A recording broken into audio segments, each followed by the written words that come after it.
Hey guys, here we are again, back on the cross of the four ways and 4-6-4-1 profile. Thank you, Bill. Yeah, we're still here, not in our TV studio, so please hold on with me. Here we go. So the 4-6 on the cross of the four ways. The 4-6 are synthesizers of memory. They make good historians. It doesn't mean they're not prejudiced. Remember that the 4-6 is always going to have the lemma of the 4-3 phase, in which the collective memories that they gather, in other words, information they gather from others, that when they synthesize, there could be a very slanted perspective.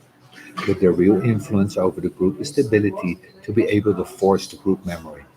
These are people that do class reunions. These kinds of people where 20 years later you get a better letter that says that we're going to meet again. And it's so interesting that the memory that you have had that milieu and that horror of what it could outturn to be, but it's very much a 4-6 trip.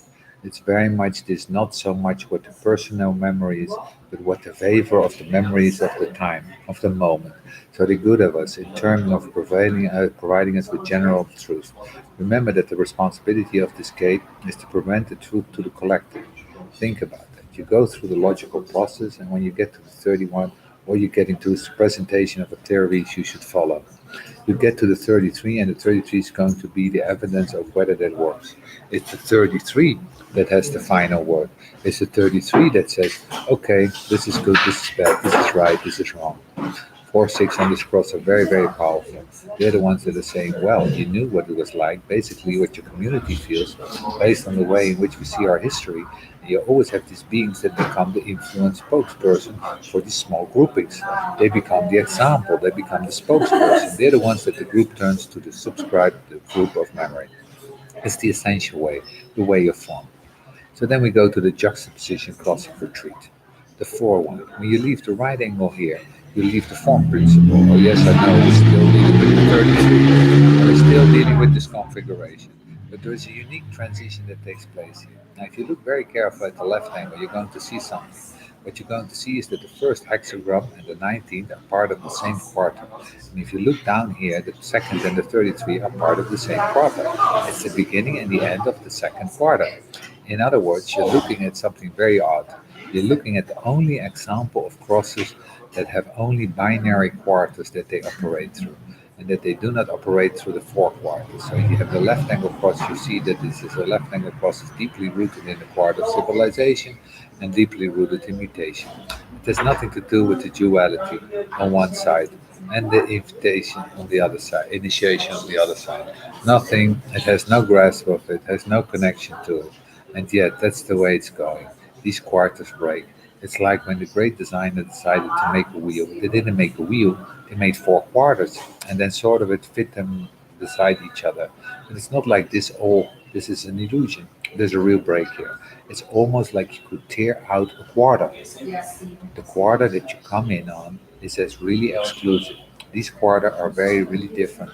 Very different. I hope to be able to substantiate that when it comes to cosmic principles of the life pattern that we actually operate through, not a double helix, but a quadrant helix. Very clearly these quarters. And this is something that I understand from my work in sequencing, that the cross of the four ways are boundaries, beginning ends in sequencing.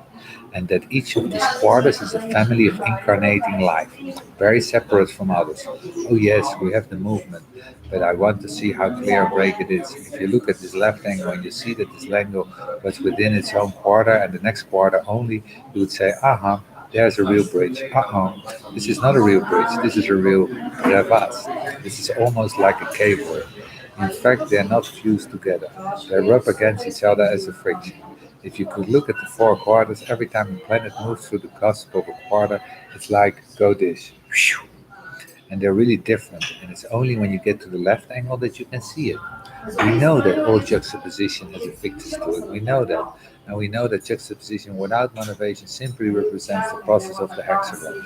So one of the things to see about the 33, it's screaming, go into retreat. Nothing else but retreat. Now it's the fourth line. It doesn't have a left angle perspective. It doesn't notice when you're looking at the house across the way, there is no path. It's just friction field. So it's here the point that says so far no further. Retreat within ourselves, retreat into our own memory. This is the loneliest cross we have. You cannot find a lonelier cross than this juxtaposition. It can be so alone. Oh, poor guy. Remember that the nature of the retreat is that the collective is social. The collective is about sharing. This is no proper remembering without having been open empathically to share it. Taking in both your own experience, your own memory, that of others. Have you have a fourth form that just says, look, I just want to withdraw from all that now. Mystically, that's very nice. Mystically, there's a potential, like in all four lives. Here's the potential of being able to re enter into a very special place within oneself. That's a 4-1. It says, can we have a break on this pressure of moving around? Let's have a break now. I'm not really ready for what's over there. I'm not. I'm just going to retreat. So, yeah, lots of retreating. Time to retreat. Are you retreating enough?